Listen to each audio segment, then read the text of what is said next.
Assunto do vídeo de hoje será a teoria neoclássica da utilidade e do consumo. Eu acho que eu teria que gravar 2 vídeos sobre esse assunto, porque o texto que eu tenho, que faz parte deste pequeno livro, História do Pensamento Econômico, é um texto bem extenso, então não sei se vale a pena eu ficar muito tempo nele, eu quero que esse vídeo não tenha mais do que 5 minutos. A teoria neoclássica da utilidade e do consumo. Eu estou construindo uma playlist neste canal de forma introdutória, amadora e básica sobre história da economia. Eu estou no capítulo 7 deste livro que eu acabo de mencionar, que é a História do Pensamento Econômico, do Hunt. O título desse capítulo é A Formação do Capitalismo Corporativo e a Defesa do Laissez-faire.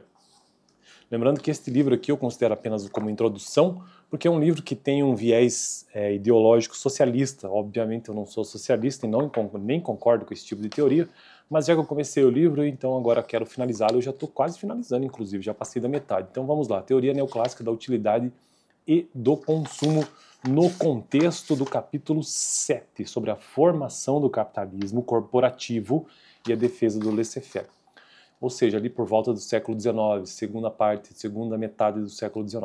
Nos primeiros anos da década de 1870, como eu disse, justamente no momento em que ganhava corpo o processo de concentração de capital e de formação de grandes corporações, de oligopólio e monopólio, foram publicadas 3 obras econômicas que haveriam de se tornar famosas: a Teoria da Política Econômica de William Stanley Jevons e essa que eu não consigo ler, do Carl Menger.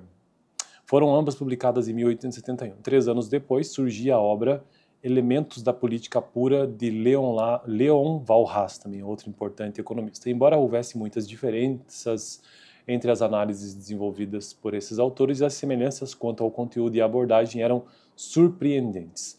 Os 3 concebiam uma economia composta por grande número de pequenos produtores e consumidores, nenhum dos quais, tomado isoladamente, tinha poder suficiente para influenciar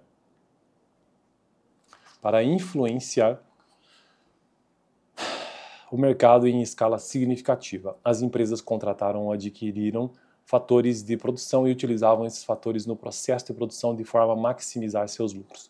Os preços dos produtos finais e dos fatores de produção escapavam totalmente ao seu controle. As empresas determinavam unicamente o processo produtivo e a quantidade de bens produzidos.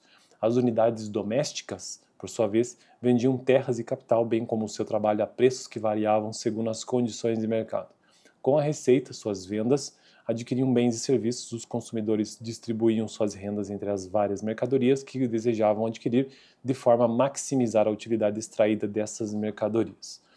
As mercadorias constituíam, segundo os neoclássicos, a fonte última de prazer ou de utilidade que supunham quantificável. Então a mercadoria aqui é a fonte principal de utilidade que supunha quantificável. Então, para os neoclássicos, a mercadoria é a fonte de utilidade.